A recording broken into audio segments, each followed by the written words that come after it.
You're listening to CJSF 90.1 FM online at www.cjsf.ca, broadcasting from Burnaby, British Columbia at Simon Fraser University. This is KP Wee with This Week in BC Minor League Sports, and during this half-hour show today, we'll recap Week 21 of the BC Major Midget League, which is a league for 15 to 17-year-olds playing competitive hockey here in the province of British Columbia. We don't do any major league sports in this program because this is a community radio station, and also there's plenty of minor league sports or junior sports locally for you to check out. For example, minor hockey, especially if you're here in the Lower Mainland. Now, what I'll be focusing on here on this program, because it's hockey season, is the BC Major Midget League, with the final week of the regular season happening this weekend, and then the playoffs will begin next Friday. Now, the top 7 playoff spots have already been clinched, but some of the seedings have not yet been decided, including top spot overall in the league. So really, the only thing that's been decided in terms of seeding is a third spot in the standing. So it's still a big weekend here this weekend in the BC Major Midget League. I'm going to go over the standings a little bit later on in this program, but before that, I'm going to recap last weekend's action, week number 21 of the BC Major Midget League, right here on CJSF Radio. Now, just some background information if you're listening for the first time about the BC Major Midget League. It was established in 2004 to provide elite level 15, 16, and 17-year-old players an opportunity to play within their own age group at a high level. Now, this league also helps to develop these young hockey players as they prepare for junior hockey leagues and beyond. And with the BC Major Midget League, there are games being held every weekend, either in the Lower Mainland in Burnaby, Langley, Richmond, or Coquitlam, or out of town in Prince George, Nanaimo, Victoria, Kelowna, Chase, and Castlegar. Now, all of the games are free to attend, so it's good to check out this league if you're interested in some good competitive minor hockey action. And it's a privilege to be able to talk about the BC Major Midget League on our sports program here on CJSF 90.1 FM. And it might not get a lot of press in other stations or on other sports shows, but it's good to talk about this league because National Hockey League players such as Evander Kane, Brandon Gallagher, Ryan Nugent-Hopkins, just to name a couple, they played in this league during their teens. And in fact, in 2010, there were 16 former BC Major Midget League players who were drafted by NHL teams, including Gallagher, and there are 10 former players from the BC Major Midget League drafted in 2013, which was last year, by NHL teams. So you could be watching future NHL stars if you come out and take in some of these games in the BC Major Midget League. Now, this is the final weekend of the season, of the regular season anyway, and it's a privilege to be able to cover this league and talk about these future stars on this program. Now, so let's take a look at the BC Major Midget League action. As 10 of the 11 teams were in action last weekend, with only the third place Valley West Hawks idle. So now with the game action, let's start off first at the Hollyburn Country Club in West Vancouver, where the Vancouver Northwest Giants took on the visiting Thompson Blazers on Saturday night, February the 22nd. Now, on paper, this game looked like a mismatch, with the Giants tied for first place with only 5 losses in 36 games this season. The Blazers, meanwhile, had won only 5 games all year and were second last in the league standings. And as it turned out, it was all Giants in this one.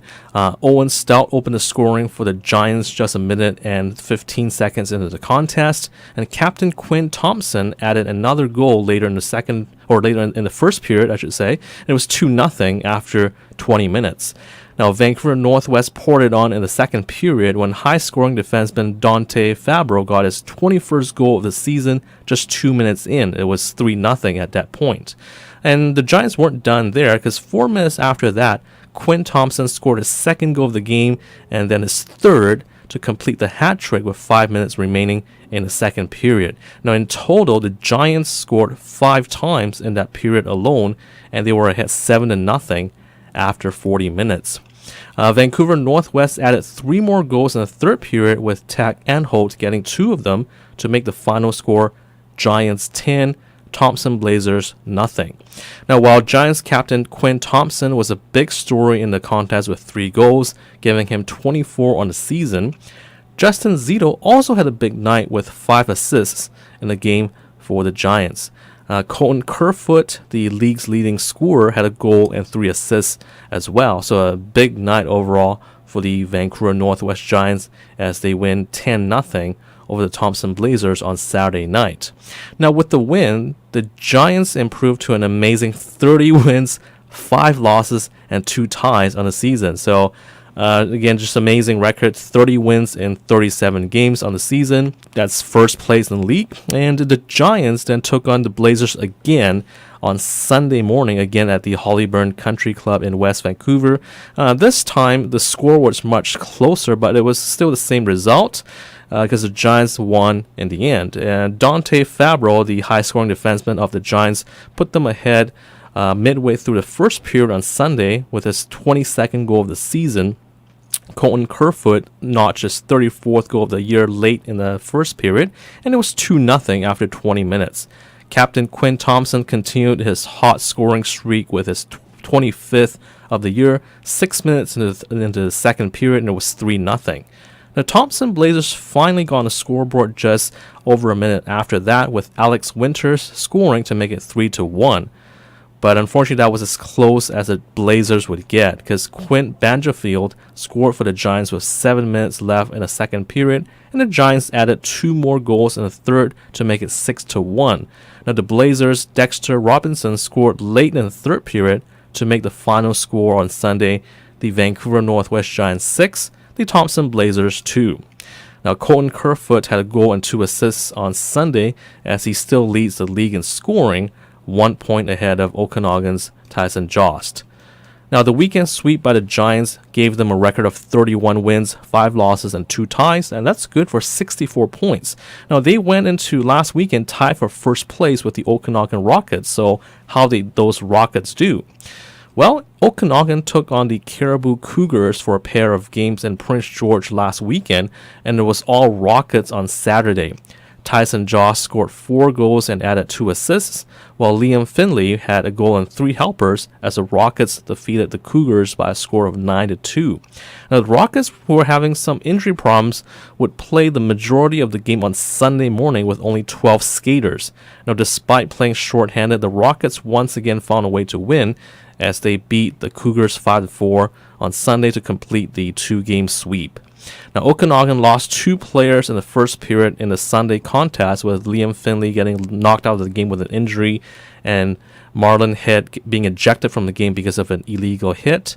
But it was Tyson Jost who came through again, getting 3 goals, 2 in the third period to lift the Rockets to the 1-goal victory on Sunday morning. And with the Rockets trailing 3-2 late in the second period in that one, Jost got his 37th goal of the year to tie it. The Cougars actually went ahead 4-3 early in the third period on Jesse Roach's second goal of the game, but the Rockets tied it on Jost's 38th goal of the season with 12 minutes remaining in regulation. Jost then completed the hat trick with 9:25 remaining in the game to make it a 5-4 final for Okanagan. Now, for Jost, it was his 3rd consecutive game with at least 3 goals, so 3 straight hat tricks for Tyson Jost. Now, he has 39 goals in the season in only 34 games, and teammate Tanner Campbell, meanwhile, added his 29th goal of the season for Okanagan. Jesse Roach had 2 goals and an assist for Caribou in a losing effort. Now, with the series sweep, with the 2 wins over the Cougars, I should say, on the weekend, the Rockets improved to 31-5-2, and they remain tied with the Vancouver Northwest Giants for first place heading into this weekend, the final weekend of the regular season. Now, the Rockets do have the tiebreaker if both teams finish with the same identical record. Now, on to more action. In a high-scoring affair on Saturday night in Abbotsford, the Fraser Valley Thunderbirds clinched a playoff spot with an 8-6 victory over the visiting Vancouver Northeast Chiefs. Andrew Strelatsky had 3 goals and assists for the Thunderbirds. Alexander Burke added 2 goals for the Thunderbirds as well, and captain Austin Wellesby had 3 assists. Now, the Thunderbirds' 5-goal second period gave them a 6-3 lead after 40 minutes. And even though the Chiefs scored 3 times in the final period, it wasn't enough in an 8-6 outcome. Chiefs captain Connor Burke had 4 assists, though, in a losing effort for Vancouver Northeast. Then on Sunday, the series shifted to the Planet Ice rink in Coquitlam, and the Chiefs jumped out to a 2-0 lead in the second period on goals by Austin Campo and Connor Burke. The Thunderbirds, though, tied the game with 2 goals in the latter stages of the second, with Andrew Sherlatsky notching his 26th goal of the season and Austin Wellesby getting his 17th of the year, and the score was tied 2-2 after 40 minutes. In the third period, the Chiefs struck for 5 goals, with Matthew Davis getting a pair, and the Chiefs went on to a 7-3 victory. And I chatted with Thunderbirds head coach Bill Grieve after Sunday's contest. With Bill Grieve, the head coach of the Fraser Valley Thunderbirds, a tough 7-3 loss today to the Chiefs, but coming in, you guys had been undefeated in the last 6 games to clinch a playoff spot. So thoughts on your team's play the last 3 weeks? Yes, our team's played very well down the stretch here. We've had a lot of confidence in what we're doing. Today we had a couple of injuries in this game, so we had to pull up a couple AP players, and it indicated that we got a 7-3 loss today. But our team's focused on doing well and going far in the playoffs, and we're looking good right now. Now, there was no letdown after you guys clinched a playoff spot last night, because you guys came out hard in the third period in a fast-paced game. So are you proud of the way you guys played? Oh, we're very proud of this team, how far they've come. They've come a long ways, and they've got a lot of pride in what they're doing and a lot of compassion for the game, and I'm very happy with where we are sitting right now. Once again, congratulations, Coach Grieve, and good luck in the playoffs. Oh, thank you. And here's Andrew Sherlatsky with 3 goals on Saturday and 1 more on Sunday, giving him 26 goals in 38 games this season. Andrew Sherlatsky, the forward for the Fraser Valley Thunderbirds. Tough 7-3 loss today to the Chiefs, but congratulations for clinching a playoff spot last night. And you had a big game last night, 3 goals and an assist. Thoughts about your efforts? Well, our team battled real hard. We won races to the pucks. We really worked hard, and it was a good team effort to make the playoffs. Now, you guys were a hot streak coming into today, like undefeated in the last 6 games. What have been the keys to your team's success these last 3 weeks? I think it's just working together as a team. Everyone's battling, getting along. But playoffs are coming up, so we've got to really come together soon. And you're an all-star this year, Andrew, so tell us a bit about yourself. Have you been drafted? Actually, no. Okay, and what are your plans for next season? Just try out for junior A team or WHL. Okay, good luck with that. And tell us who your favorite NHL player is and why. Probably Sidney Crosby. He shows up every game, goes at 110%, and he produces a lot. So yeah, probably Crosby. All right, awesome. So thanks so much, Andrew, for the interview, and again, congratulations for making the playoffs. All right, thank you. Thank you. Time now for a public service announcement, and then we'll be back for some more scores and updates from the BC Major Midget League right here on CJSF 90.1 FM. On Saturday, March 8th, 2014, Young Women in Business Simon Fraser University, also known as YWIB SFU, will be hosting a conference for the SFU community and the high school and post-secondary students of Greater Vancouver at Century Plaza Hotel in celebration of International Women's Day. Featuring inspirational guest speakers, a well-rounded panel, and an engaging expo, the conference is dedicated to encourage professional and personal growth. Now, with a theme this year as defining success, their goal is to engage the community in the discussion of the various definitions of success, empowering each other to pursue their true passions. Now, I should mention that this event is for females and males, as YWIB is welcoming males to attend as well. They've also added the full speaker and panelist biographies up on their webpage at www.ywib.ca/SFU, so you can check that out. That's www.ywib.ca/SFU.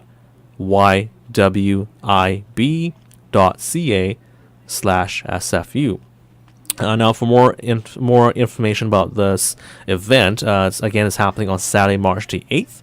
The location is Century Plaza Hotel at 1015 Burrard Street. That's 1015 Burrard Street in Vancouver. This is from 9 a.m. to 4 p.m. and the dress code is business casual.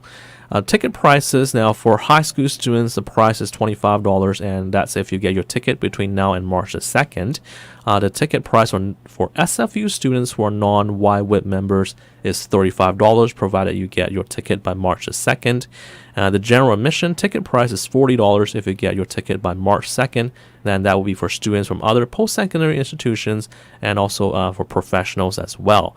Again, for more information, you can go to www.ywib.ca/SFU. That's www.ywib.ca/SFU. And on their website, you also get the latest updates regarding guest speakers, exhibitors, and other exciting new perks that they'll be prepared to present. In fact, they've updated their expo page, so you can take a look at some of their exhibitors. Now back to this week in BC Minor League sports and more scores from last weekend in the BC Major Midget League. At the Richmond Oval, the Greater Vancouver Canadians took on the last place Kootenay Ice in a pair of games last weekend. On Saturday, the Canadians ripped the ice by a score of 10-0, with Dante Hanoun getting 4 goals. Blake Hayward also added 2 goals for the Canadians. And then on Sunday, the Canadians and the Ice played to a 3-3 tie, with Trevor Van Steinberg getting the tying goal for Kootenay with 1:46 remaining in the second period. Neither team scored in the third, and the game ended in a 3-3 draw. Now, a big point for the Ice on Sunday as they improved to 5-27-6, and they move into a tie with the Thompson Blazers for 10th place. Now, the Ice and Blazers play twice against each other this weekend, and that will decide who finishes 10th and who will finish in last place. The Canadians, meanwhile, have wrapped up their regular season schedule. They finished the year 19-18-3. They have 41 points and are 1 point ahead of the Vancouver Northeast Chiefs for 4th place. Now, the Chiefs are in tough this weekend against the first place Okanagan Rockets, who will try to win out to remain in first place over the Vancouver Northwest Giants. Got all that? Well, essentially, the Chiefs can still finish 4th if they win one of the 2 games in Kelowna against the Rockets this weekend, because the Chiefs trail the Canadians by 1 point in the standings, and the Canadians are finished with their regular season schedule, so the Canadians cannot add to their point total, so they're stuck at 41 points, and the Chiefs have 40 points with 2 games remaining this weekend, and both games are in Kelowna against the Rockets. Now, the Rockets also need to keep winning to remain in first place, so basically everyone needs to win, so it should make for a competitive final weekend of the season. Finally, the North Island Silvertips and the South Island Royals split a home-and-home series last weekend. The Royals won on the road in Nanaimo on Saturday, beating the Silvertips 3-2. The Silvertips then returned the favor on Sunday, beating the hometown Royals in Victoria by an 8-2 score. This again was an important matchup because the Silvertips and the Royals are battling for the 8th and final playoff spot in the league. The Silvertips now have 29 points, they're in 8th place. The Royals have 28 points and are in 9th place. So just 1 point separates these 2 teams, and only one of them will go to the playoffs. Now, the South Island Royals, they will take on the 7th place Fraser Valley Thunderbirds at home this weekend for a pair of games. And the North Island Silvertips battle the 3rd place Valley West Hawks at home.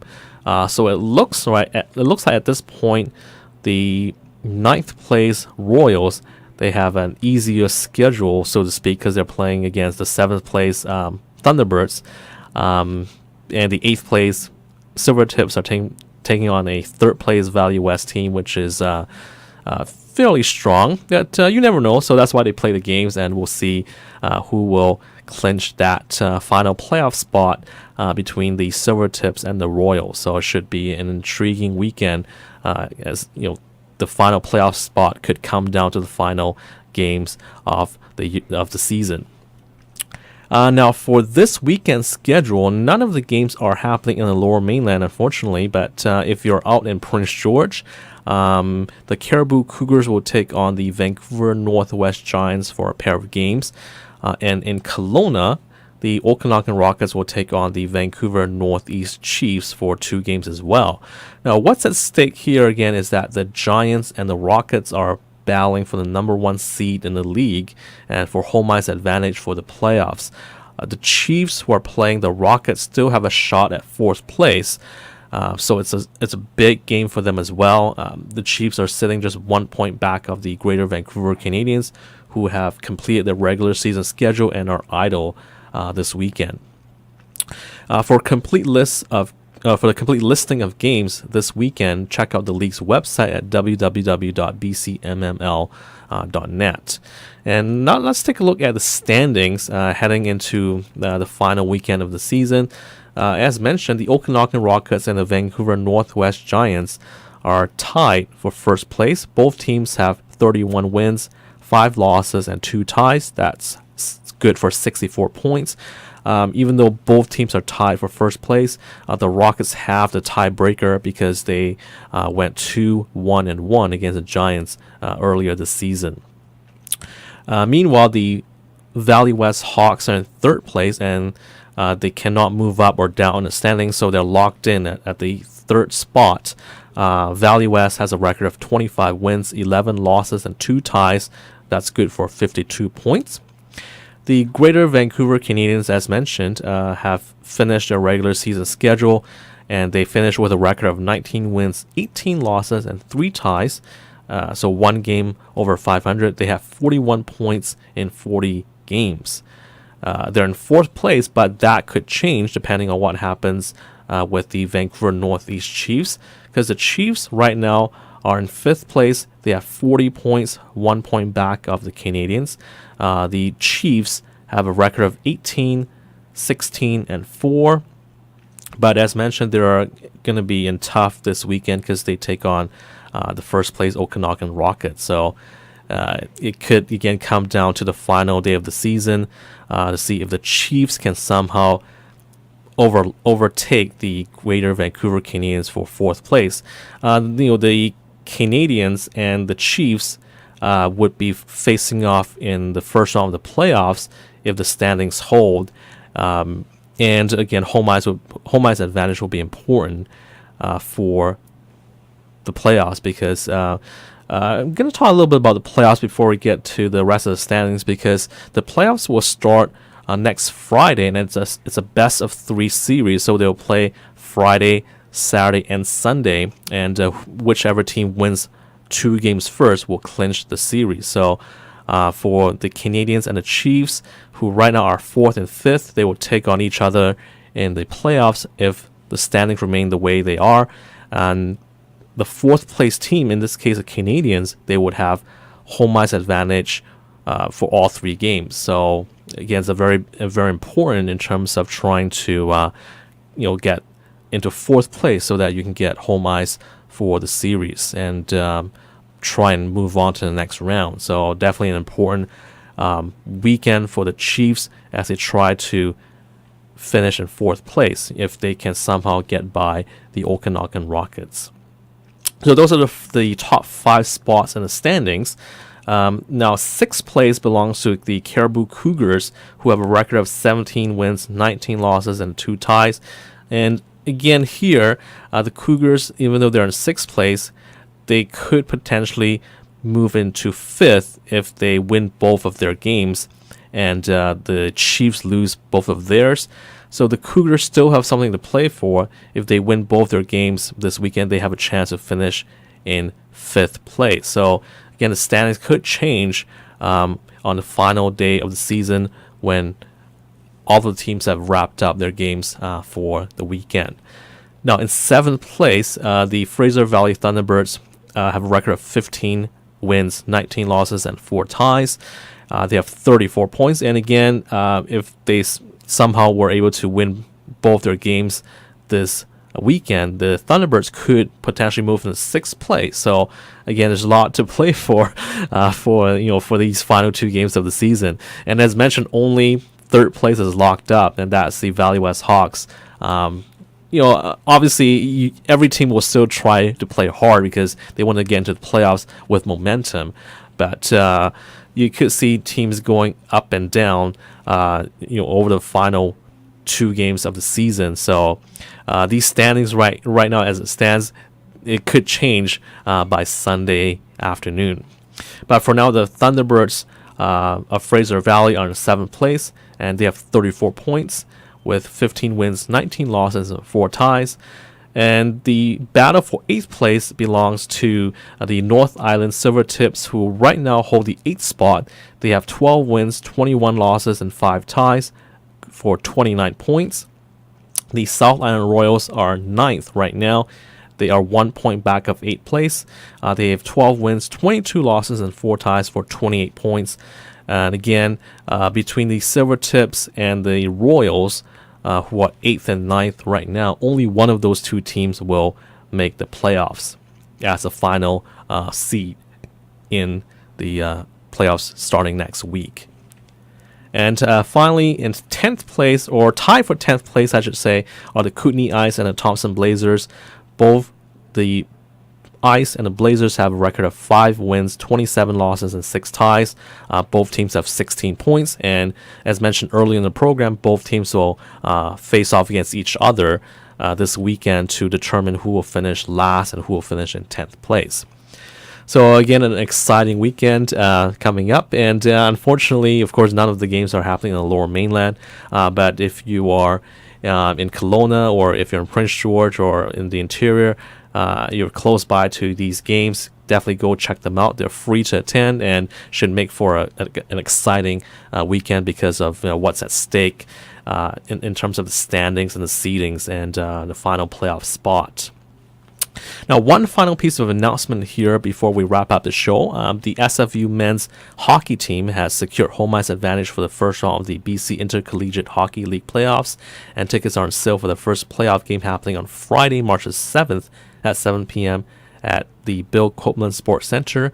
For ticket information, you can go to www.burnabymountainhockey.com/tickets.html. Again, that's www.burnabymountainhockey.com/tickets.html. That's going to do it for this week's program. We'll be back 1 week from now for the next show, and we'll talk to you again next time.